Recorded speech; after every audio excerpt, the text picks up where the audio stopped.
It was one of those cold, metallic mornings in central London when the city's glass towers reflected nothing but their own perfection.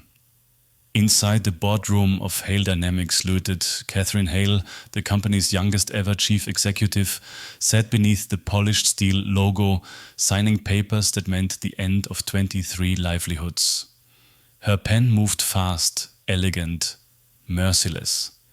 Each signature was a calculation, not a question. She didn't pause until one page slipped out of the pile and landed on the floor. She reached for it absently and froze. Elliot Turner, Maintenance Department. Monthly income 1,950. Regular bank transfer. Exactly half, 975. Every 2 weeks to St. Mary's Children's Home, Bristol. Catherine frowned. Half his salary? From someone who cleaned corridors and repaired air vents? It wasn't a mistake. The transfers were consistent, every month, every year. That figure clung to her mind like a thorn, even as she returned to the meeting. She heard people talk about profit ratios and cost efficiency, but her thoughts drifted back to one simple question. Why would someone who barely survives give away half of everything he earns? From the top floor of Hale Dynamics, Catherine's office overlooked the Thames, a skyline of ambition and control. She was 34, brilliant, and cold as the glass she ruled from. The press called her the Ice Queen of Canary Wharf. Always in red. Red dresses, red lipstick, red nails, a brand of dominance in a city that respected nothing else. But when the lights of London dimmed and the offices emptied, she stayed behind. Only the hum of cleaning machines and the quiet steps of unseen workers filled the building.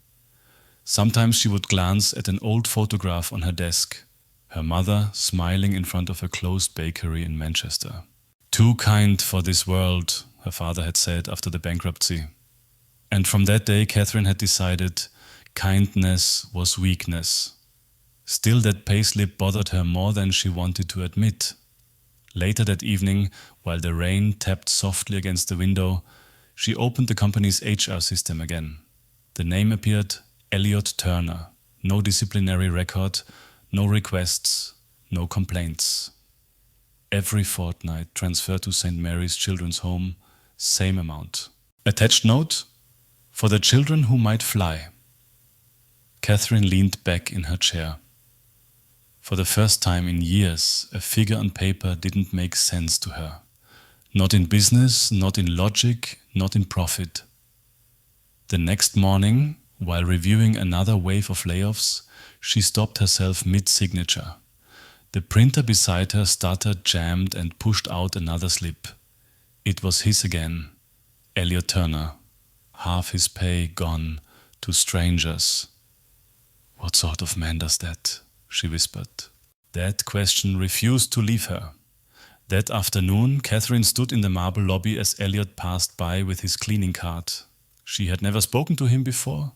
She wasn't even sure why she'd come down. Mr. Turner, she said quietly. He stopped. He was tall, broad-shouldered, his uniform clean but worn at the cuffs. His hands, those of a craftsman, not just a cleaner.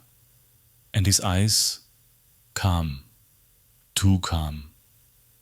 I saw your payslip, she admitted, her voice colder than she intended. The donations. A small pause. Then his answer, low, steady. There are debts, Miss Hale.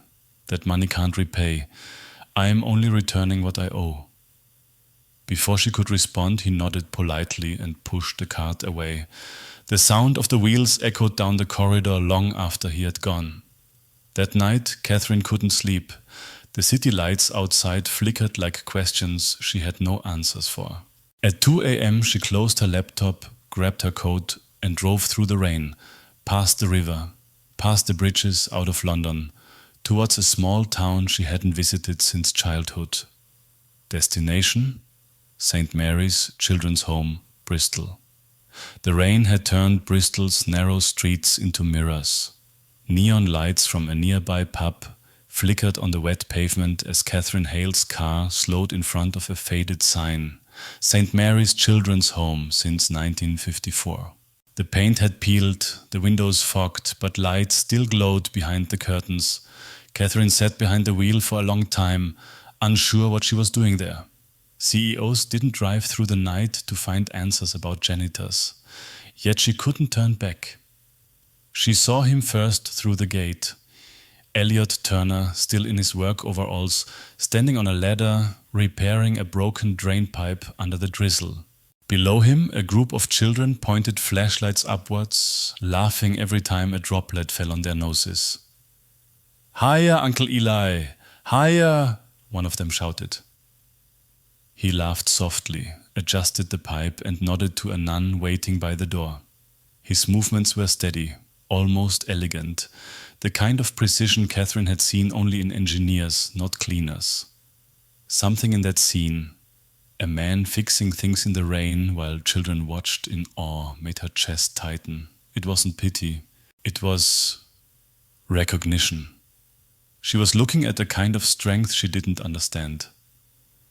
When he finally climbed down, one of the children handed him a paper plane. Elliot folded its wings again, tested the balance with the fingertip, and tossed it. It glided perfectly through the damp air, landing softly in a puddle. The children cheered. He smiled. A real smile, so warm it made Catherine feel suddenly out of place.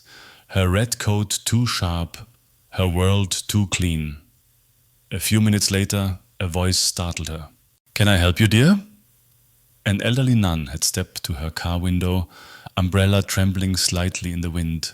Catherine rolled it down, hesitating. "I'd work with Mr. Turner. I wanted to understand something." The nun smiled knowingly.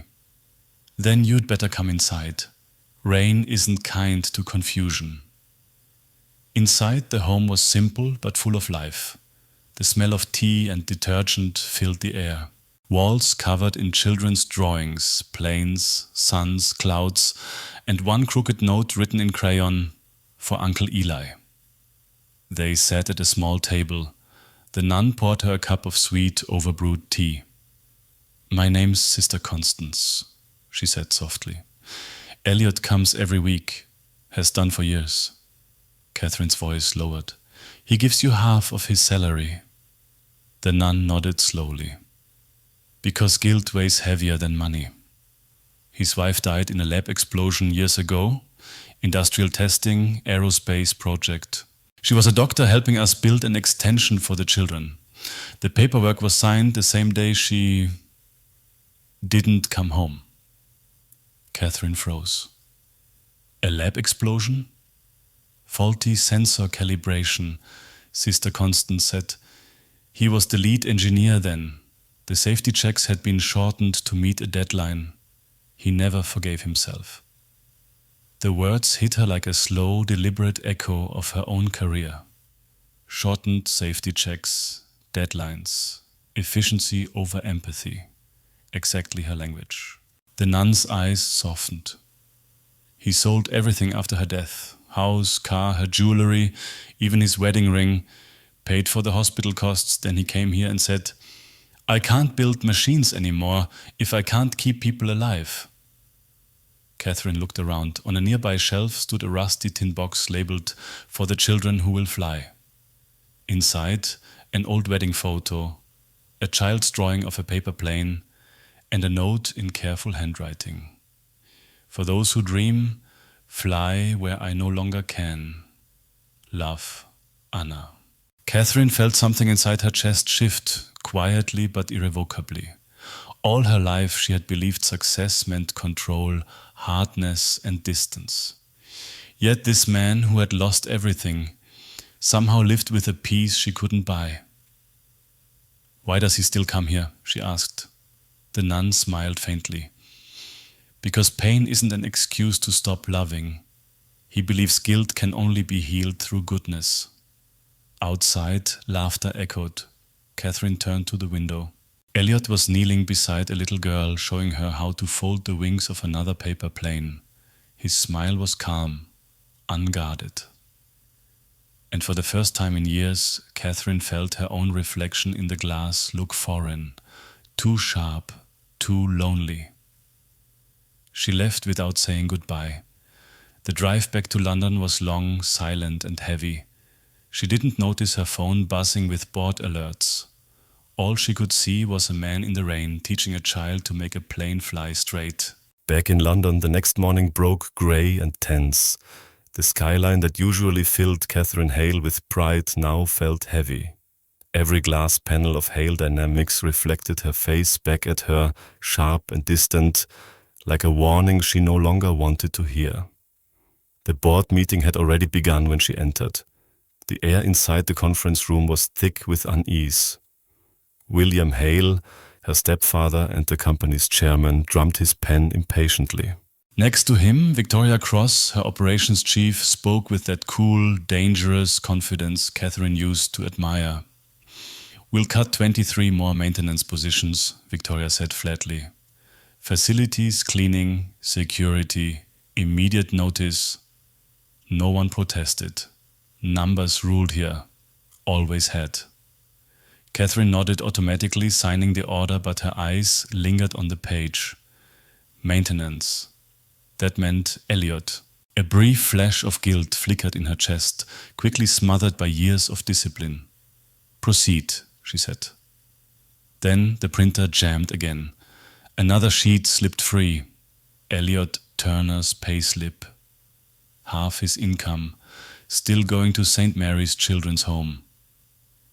Catherine stared at the numbers, at the quiet act of devotion behind them, and suddenly the meeting around her dissolved into meaningless sound. "Is something wrong, Catherine?" William asked sharply. She looked up, lips pressed together. "No, continue." But something was wrong inside her. That afternoon, chaos erupted in the control room of the company's prized project, the Ares 5 defense drone. The government demonstration was only 3 days away, and the test flight had failed catastrophically. Screens blared with red warnings, sensor fusion errors, flight instability, uncontrolled oscillation. "Hardware latency," shouted one engineer. "No, it's data fusion error," another argued. Catherine stood behind the glass wall, arms crossed, watching the team argue themselves into panic. The Ares 5 was their last hope. If it failed, the entire defense contract, 120 million, would vanish. Then, in the middle of the chaos, the door opened quietly. Elliot Turner walked in, pushing his cleaning cart. No one paid attention. He was invisible here, as always. He emptied a bin, wiped a console, and then paused. His eyes moved across the screens, lips moving silently, calculating. Catherine noticed. Something in the calm precision of his gaze made her step closer. "Excuse me," he said softly. No one responded. "Excuse me," he repeated, louder this time. "Your update sequence is wrong." The room went silent. A young engineer coughed. "Thank you, Mr. Turner, but we've got it handled."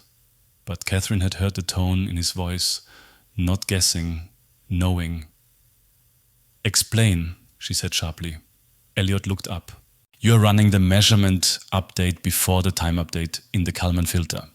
You're correcting noise with noise. Under load, that creates a feedback loop, exactly the instability you're seeing." For a heartbeat, no one moved. Then one of the engineers hesitated, opened the code, changed the order, and reran the simulation. The graph stabilized. The drone's flight model smoothed out, perfect, steady. Silence. Then astonishment. Elliot only nodded, as if confirming something simple. "Good evening," he murmured, and turned to leave. Catherine followed him out into the hallway. "Who are you?" she asked quietly. He stopped. The corridor lights glowed pale on his face. "Someone who once knew too much," he said, and had to forget how to forgive himself. Then he was gone. his steps echoing off the marble.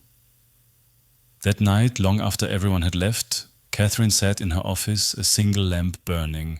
She opened the company archive, searching Elliot Turner. Within minutes, his real name appeared. Dr. Elliot Turner, PhD in Aerospace Engineering, University of Southampton.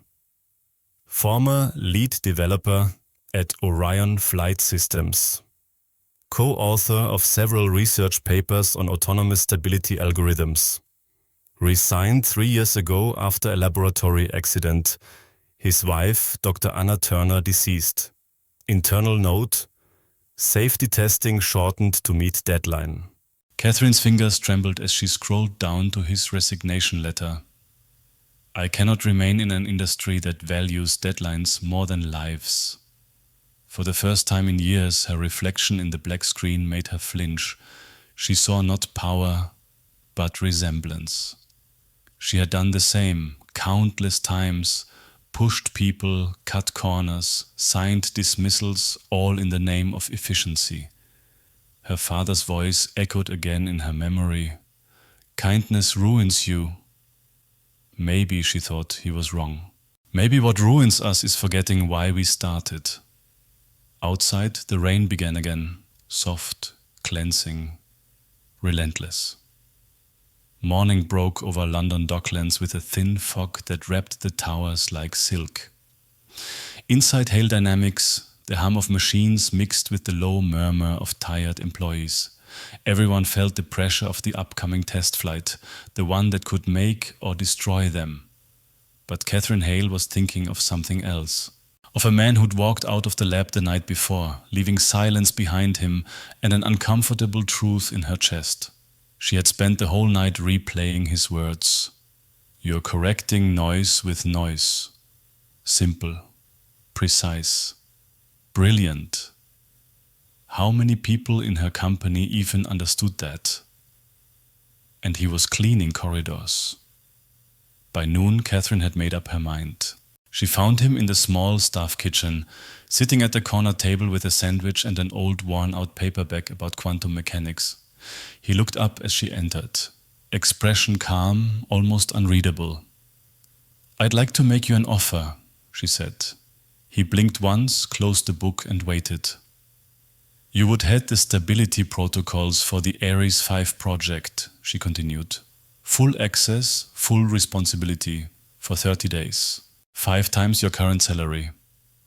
Elliot's brow tightened, not in surprise, but in weariness.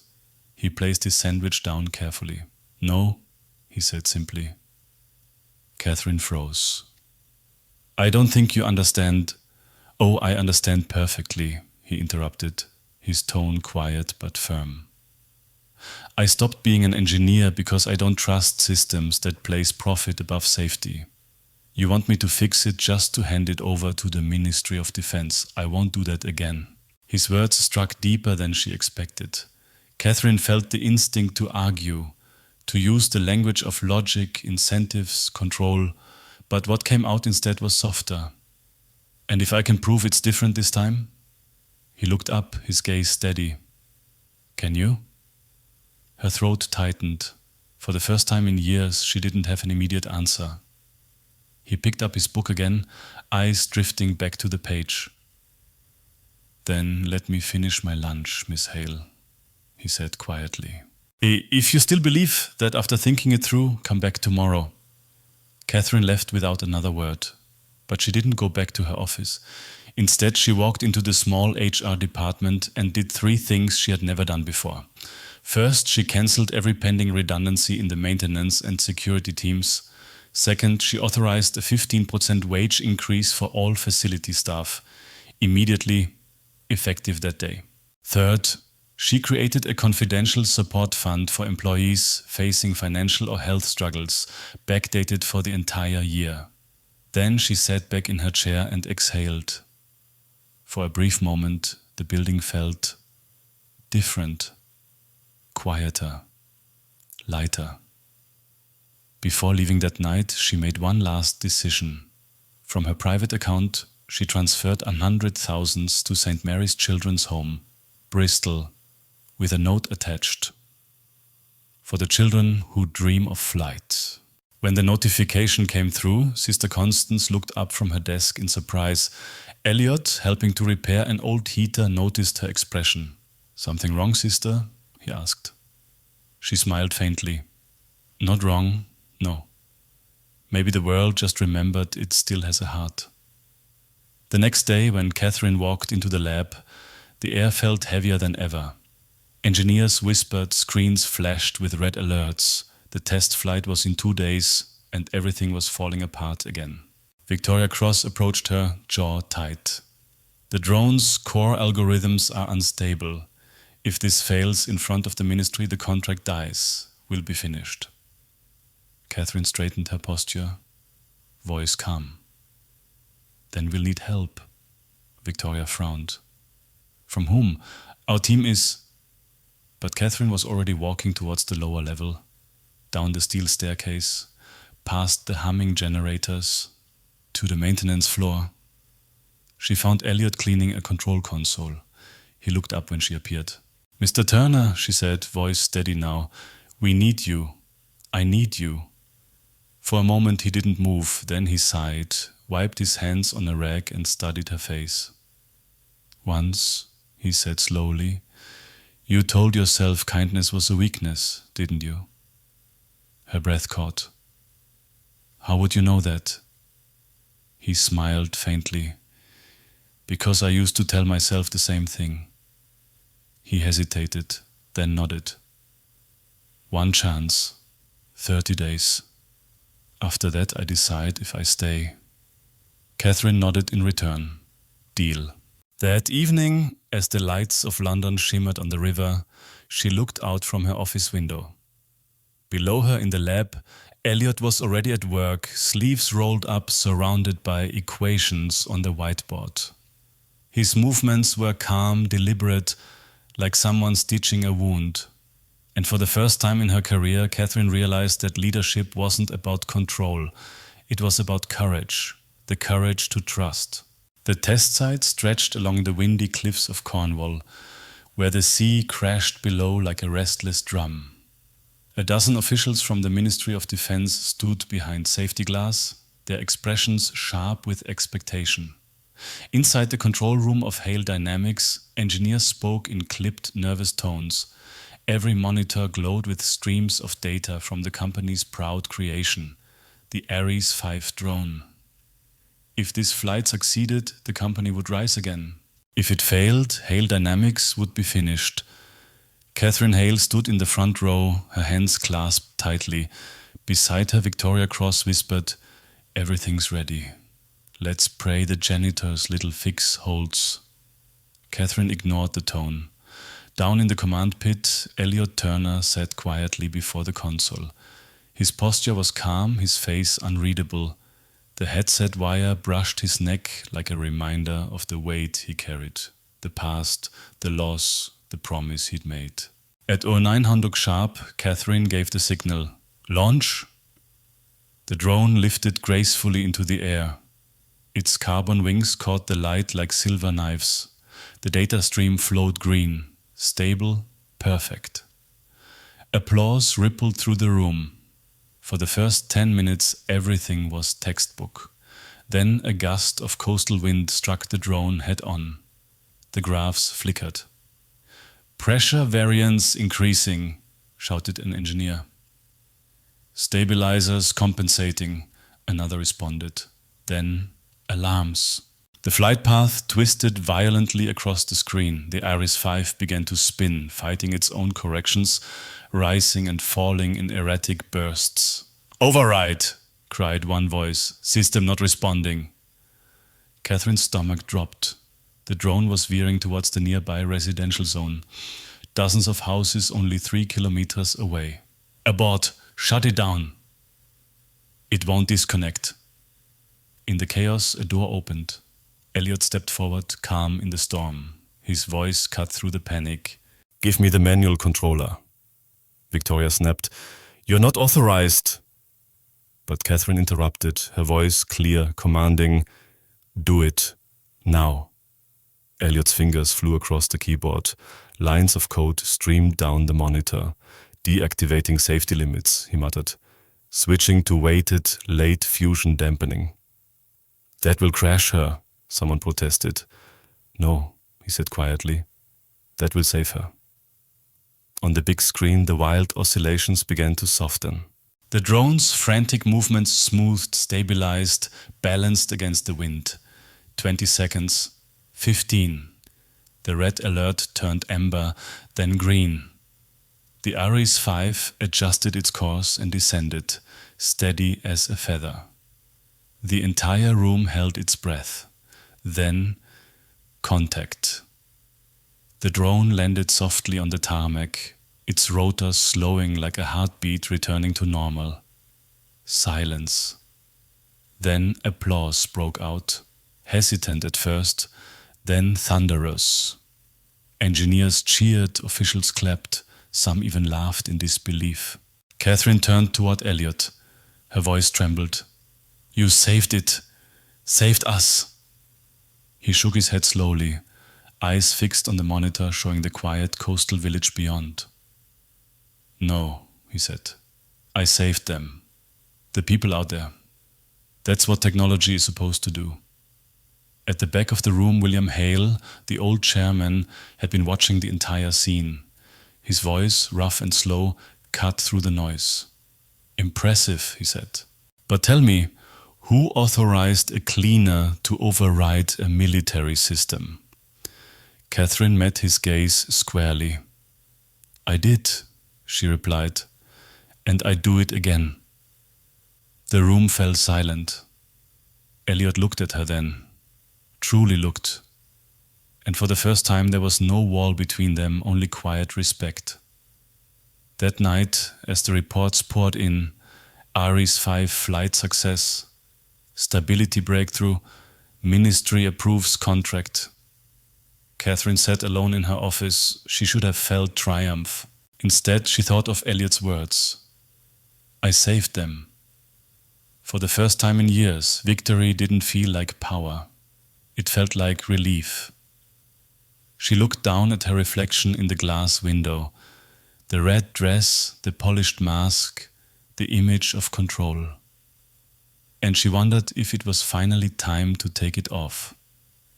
The morning after the successful test flight, Hale Dynamics hummed with renewed life. News outlets called it a technological triumph. The ministry praised Catherine Hale's leadership under pressure. Investors smiled again, but amid the congratulations, one person in the building didn't smile at all. Victoria Cross. From her glass-walled office, she watched Catherine through half-closed blinds. The woman she once saw as a cold strategist now spoke gently to technicians, listened to maintenance staff, and even laughed. Something in Catherine had changed, and Victoria hated it.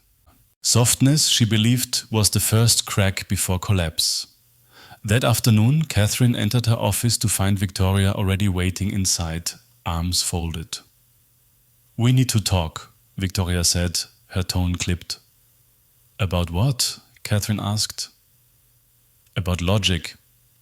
Victoria tapped a tablet, and lines of code appeared on the wall screen. Timestamps, access logs, sensor data. I checked the drone's system protocols. 3 days before the demonstration, someone changed the parameters in the Kalman filter, just enough to cause instability under certain wind conditions. Catherine frowned. Sabotage? Victoria nodded. Without question. She swiped again, revealing the access source. The edit came from George Chan's account, but he was at a conference in Zurich. His credentials were used remotely. So his login was stolen? Borrowed, Victoria said coolly. By someone inside this building. Catherine's eyes narrowed. Do you know who? Victoria hesitated for the briefest second, then tapped again. An IP address appeared. The trace led not to the engineering department, but to Victoria's own terminal. The silence that followed was unbearable. Even the hum of the air conditioning sounded accusing. Explain, Catherine said quietly. Victoria took a step forward, voice suddenly brittle. 6 months ago, Corvin Aerospace approached me. They wanted insight into our algorithms. I shared harmless fragments, no harm done, no classified data. Catherine's voice remained steady, though her pulse hammered. You sold company secrets? I secured my future, Victoria snapped, while you were busy turning a defense firm into a charity. You've lost your edge, Catherine. You call back the janitors, raise wages, throw away profit for pity.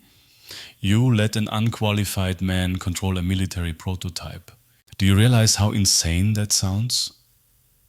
You put people's lives at risk, Catherine replied softly. For money. Victoria laughed coldly. I calculated the risk. The demonstration was controlled. At worst, we'd lose an image. I'd expose the sabotage, blame George, and step in as savior. Corvin promised me the CEO seat after acquisition. You were willing to destroy everything, Catherine whispered, to feel powerful. Don't be a hypocrite, Victoria said sharply. You used to be exactly like me. Catherine looked at her for a long moment, then nodded slowly. Yes, and that's why I know how empty it feels. She picked up her phone. Victoria's eyes widened. What are you doing? I'm calling the board and the National Crime Agency. You can't prove anything without revealing that you let a cleaner override classified systems, Victoria hissed. If you call them, we both go down. Catherine's voice turned calm, almost gentle. Then we go down. But I won't build a future on deceit. You're ruining yourself, Victoria whispered. You lose everything. No, Catherine said, meeting her gaze. For the first time, I'll keep something worth having. She pressed the call button. 4 hours later, Hale Dynamics was swarming with investigators. Agents in dark suits moved through corridors, seizing computers, taking statements. Victoria Cross was escorted out, head held high but eyes blazing with disbelief. Her carefully curated world of control shattered in a single afternoon. That night, the emergency board meeting lasted 6 hours. Catherine stood before the long table of gray-haired executives, explaining every decision she had made, from cancelling layoffs to authorizing Elliot's override. When she finished, silence filled the room.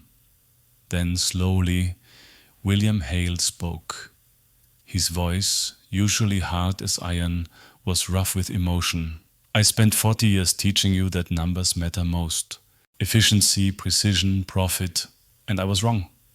He paused. You've reminded me what business is supposed to serve. People, not fear. I am proud of you, Catherine. It was the first time he had ever said those words to her. Catherine felt a tightness rise in her throat, but she only nodded quietly. The board voted unanimously. Victoria Cross to face prosecution. Hale Dynamics to be restructured into a human-centered aviation division led jointly by Catherine Hale and Dr. Elliot Turner. Later that evening, she found Elliot in the workshop, sleeves rolled up, hands streaked with grease. The repaired Ares 5 sat gleaming behind him, its systems humming like a steady heart. The board approved everything, she said. You're to lead the new safety lab, the Human Flight Center. No compromises, ever again. He turned slowly, eyes uncertain. And what about profit? Catherine smiled faintly and handed him a folder. 30% of all company earnings will go to a fund, the Anna Turner Foundation, for children who dream of flying. Elliot's hand trembled slightly as he took it. Catherine, and 15% from my own shares, she added softly, permanently. Their eyes met, not as CEO and employee, but as two people who had finally stopped running, from loss, from guilt, from themselves. You didn't just save this company, Catherine said. You saved me from forgetting what life is worth. Elliot looked towards the city lights beyond the window. 3 years I thought redemption meant surviving. But maybe Anna didn't want me to survive. Maybe she wanted me to live again. He reached for the chain around his neck, the wedding ring he'd carried all these years, and slowly slipped it into his pocket. Not as farewell, as a beginning. A full year had passed since the day everything changed at Hale Dynamics. Spring sunlight bathed Bristol in a quiet gold, and where once a crumbling orphanage had stood, now rose the St. Mary's Center for Future and Flight, a place not of profit but of possibility. Children ran through bright workshops filled with laughter and the soft hum of miniature drones. The walls were covered in drawings, paper planes, suns, stars, people holding hands, and above the main entrance, in gentle bronze letters, it read, "For the children who dream of flight." In one of the classrooms, Leo, an 11-year-old with messy hair and eyes too wise for his age, adjusted the wings of his small drone. "If the angle's too flat," he explained to the younger kids gathered around him, "you'll lose lift. But if you tilt it just right..." He flicked a switch. The little aircraft soared gracefully above their heads. The children gasped and clapped. Leo grinned, and see? Balance. Like people. Outside, standing by the doorway, Elliot Turner watched with quiet pride. His hands were still rough, his hair a little grayer, but there was a calmness in his face now, a peace that hadn't existed before. Beside him stood Catherine Hale, dressed not in the red of power, but in a pale blue blouse, her hair loose in the wind. She no longer looked like the Ice Queen of London. She looked human, happy even. "He's brilliant, that boy," she said softly. Elliot nodded. "He always was. We just gave him permission to show it." From the main building, Sister Constance emerged carrying a small wooden box wrapped in ribbon. Her steps were slow, reverent. "I think this belongs to both of you," she said, placing it gently in Catherine's hands. Inside were old letters, faded, carefully folded. "These were Anna's," the nun explained. "Her plans for this center. Her dream was that children might learn to fly, not away from the world, but towards it. I think she'd be proud of what you've done." Elliot's throat tightened as he lifted one of the letters. The handwriting was unmistakably hers, strong, graceful, full of hope. "If one day children dream here, then I've done something right." Catherine rested her hand over his. "She inspired you," she said softly. He shook his head. "She inspired us." They stood together, watching the children test their paper planes in the courtyard. The sound of laughter filled the air, pure, unrestrained, alive. Some planes flew high, some tumbled into the grass, but every child ran after them anyway. On one of the walls hung a large painting by little Matilda, now 7. Half sky, half earth, 2 figures standing hand in hand, surrounded by flying paper planes. Beneath it, written in careful, childish letters, the blue sky and the red dress. Catherine smiled at the title. "I haven't worn red in months," she said. Elliot smiled back. "Maybe you don't need armor anymore." A soft wind swept through the courtyard, lifting one of the paper planes high into the air. The children screamed in delight as it caught the sunlight and vanished briefly into the brightness above. "That's the thing about flight," Elliot murmured. "It's never about the machine. It's about the courage to let go." Catherine looked at him. "And the faith that it'll come back," he nodded. "Exactly." That evening, as the sun sank behind the city, the center hosted its first flight fair. Parents, teachers, and visitors gathered around as the children launched their creations one by one. Catherine gave a short speech, simple, unpolished, from the heart. "A year ago, I thought success meant never failing, never feeling. But now I know success is when something you built helps others rise. This place, these children, are proof that kindness isn't weakness. Its lift. The crowd applauded. Elliot, standing beside her, said nothing, but the way he looked at her said everything. When the last paper plane glided across the courtyard, the two of them sat on a bench outside, watching the twilight settle. Inside, Sister Constance prepared supper. The smell of bread and soup drifted through the open windows. From the music room, Leo's guitar echoed, soft, hopeful notes that filled the night like wings. Catherine leaned her head gently against Elliot's shoulder. "Do you ever miss the sky?" she asked. He smiled faintly. "I think we're already in it." Evening settled gently over the St. Mary's Center, painting the sky in soft lavender and gold. The children's laughter faded one by one as the workshops closed, the drones powered down, and the scent of Sister Constance's soup filled the halls. Outside, a faint breeze carried the sound of guitar strings. Leo's evening practice. Catherine Hale stood at the window, looking out into the courtyard where paper planes still rested in the grass. Their white folds caught the last light of the day, glimmering like fallen stars. Behind her, Elliot Turner walked in quietly, a folder tucked under his arm. "You're still working?" he asked. "Old habits," she said with a small smile, "but not the same ones."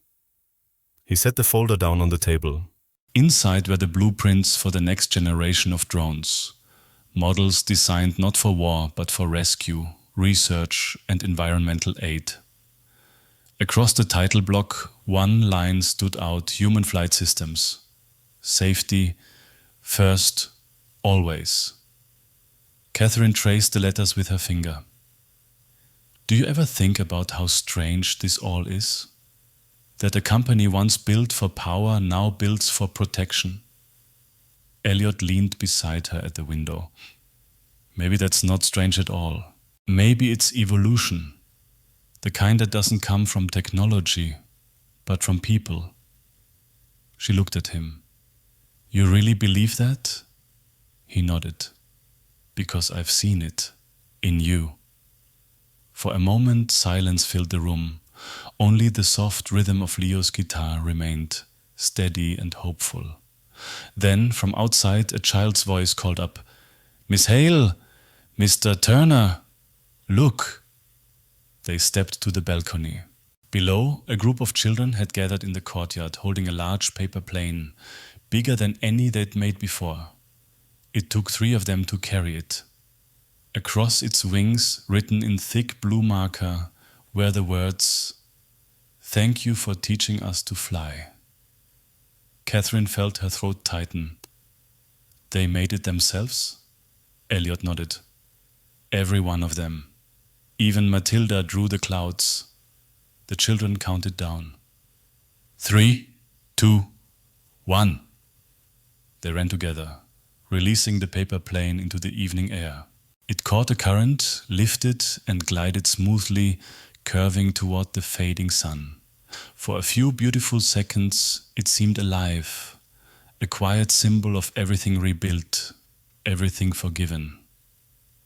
When it finally drifted down, landing softly near the garden, none of the children chased it. They simply stood, watching it rest, as if understanding that sometimes the beauty of flight lies in knowing when to land. Catherine's voice broke the silence. "Do you remember what you said that night in London?" Elliot smiled faintly. "About guilt?" "No," she said, shaking her head. "About control. You told me that strength and compassion aren't opposites. They're partners. I didn't believe you then. And now?" She looked at him, her eyes shining with something peaceful. "Now I think it's the only truth that ever mattered." They stood together as the courtyard lights came on, bathing the center in a warm, golden glow. Children's voices drifted like songs through the open windows. The world felt still, not empty but full. Elliot glanced upward. One last paper plane, small and fragile, was still circling in the twilight, its path uncertain but graceful. "See that one?" he asked softly. Catherine followed his gaze. Yes, he smiled. That's us. She laughed quietly. Then let's make sure it never crashes. They watched it together until the plane finally settled on the grass near their feet. Catherine picked it up, unfolded it gently. Inside, in a child's careful handwriting, was a short message. It's not about how high we fly. It's about who we lift with us. Catherine looked at Elliot, eyes wet with pride and gratitude. Maybe that's the balance we've been trying to find. He reached for her hand. And maybe we just did. They stayed there as night fell. Two people once broken by ambition, now bound by purpose. While laughter, music, and the hum of small wings carried softly through the air. Above them the stars flickered like distant dreams, and in that moment they both knew. Flight wasn't about escaping the ground. It was about finding someone worth landing beside. Final narration, AI voice tone for YouTube outro. In the end, Catherine and Elliot didn't just teach children to fly. They reminded a world obsessed with speed and success that real progress begins with kindness. What do you think? Would you have trusted him? The man everyone overlooked? Tell us your thoughts in the comments and don't forget to subscribe for more stories about courage, redemption, and the quiet power of humanity. End of story. Title suggestion: The Janitor Who Taught a CEO to Fly.